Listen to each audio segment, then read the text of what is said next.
ഡൽഹി ഗുജറാത്ത് മത്സരത്തിൽ ഡൽഹി ഉയർത്തിയ 203 റൺസ് 19.2 ഓവറിൽ ചേസ് ചെയ്താണ് ഗുജറാത്ത് വിജയം സ്വന്തമാക്കിയത്. ഗുജറാത്ത് വിജയം അനായാസമാക്കിയത് ജോസ് ബട്ട്ലറിന്റെ വെടിക്കെട്ട് ഇന്നിംഗ്സ് ആയിരുന്നു. 54 ബോളിൽ 11 ഫോറും 4 സിക്സും ഉൾപ്പെടെ 97 റൺസാണ് ബട്ട്ലർ നേടിയത്. സെഞ്ചുറി അടിക്കാൻ അവസരമുണ്ടായിട്ടും രാഹുൽ തെവാട്ടിയ അവസരം നൽകിയില്ല എന്ന ആരോപണമാണ് ഇപ്പോൾ വരുന്നത്. സംഭവം ഇങ്ങനെ: 19-ാം ഓവർ എറിഞ്ഞത് മുകേഷ് കുമാർ ആയിരുന്നു.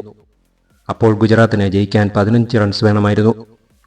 2-ാം ബോളിൽ സിംഗിൾ നേടി ജോസ് ബട്ട്ലർ നോൺ സ്ട്രൈക്കേഴ്സ് എൻഡിൽ വന്നു. സ്ട്രൈക്കിൽ വന്ന റുദർഫോർഡ് തൊട്ടടുത്ത ബോളിൽ 2 റൺസ് നേടിയെങ്കിലും 5-ാം ബോളിൽ ഔട്ടായി മടങ്ങി.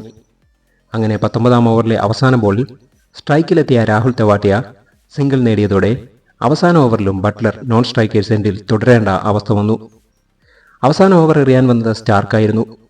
കഴിഞ്ഞ മത്സരത്തിൽ രാജസ്ഥാൻ റോയൽസിനെ സമനിലയിൽ കുരുക്കിയ സ്റ്റാർക്കിന്റെ ഓവറിൽ 10 റൺസായിരുന്നു ഗുജറാത്തിന് വിജയിക്കാൻ വേണ്ടിയിരുന്നത്. ആദ്യ ബോളിൽ തന്നെ സ്ലോട്ടിൽ കിട്ടിയ ബോൾ ഡീപ് മിഡ് വിക്കറ്റിന് മുകളിലൂടെ തെവാട്ടിയ 6 പറത്തി. 2-ാം ബോൾ യോർക്കറായിരുന്നു. ആ ബോൾ ഫൈൻ ലെഗിലൂടെ ബൗണ്ടറി കടത്തി തെവാട്ടിയ ഗുജറാത്തിന് വിജയം സമ്മാനിച്ചു. പക്ഷേ ഇവിടെ തെവാട്ടിയ ചെയ്തത് കൃത്യമായ കാര്യമാണ്.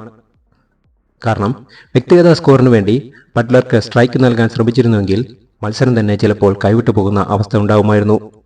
മത്സരം വിജയിച്ച് 2 പോയിന്റ് നേടുകയാണ് ഏറ്റവും വലിയ കാര്യമെന്നും എന്റെ സ്കോറിനെ ഓർത്ത് വറി ചെയ്യണ്ട എന്നും തെവാട്ടിയോട് പറഞ്ഞിരുന്നതായി ബട്ട്ലർ പിന്നീട് വെളിപ്പെടുത്തി.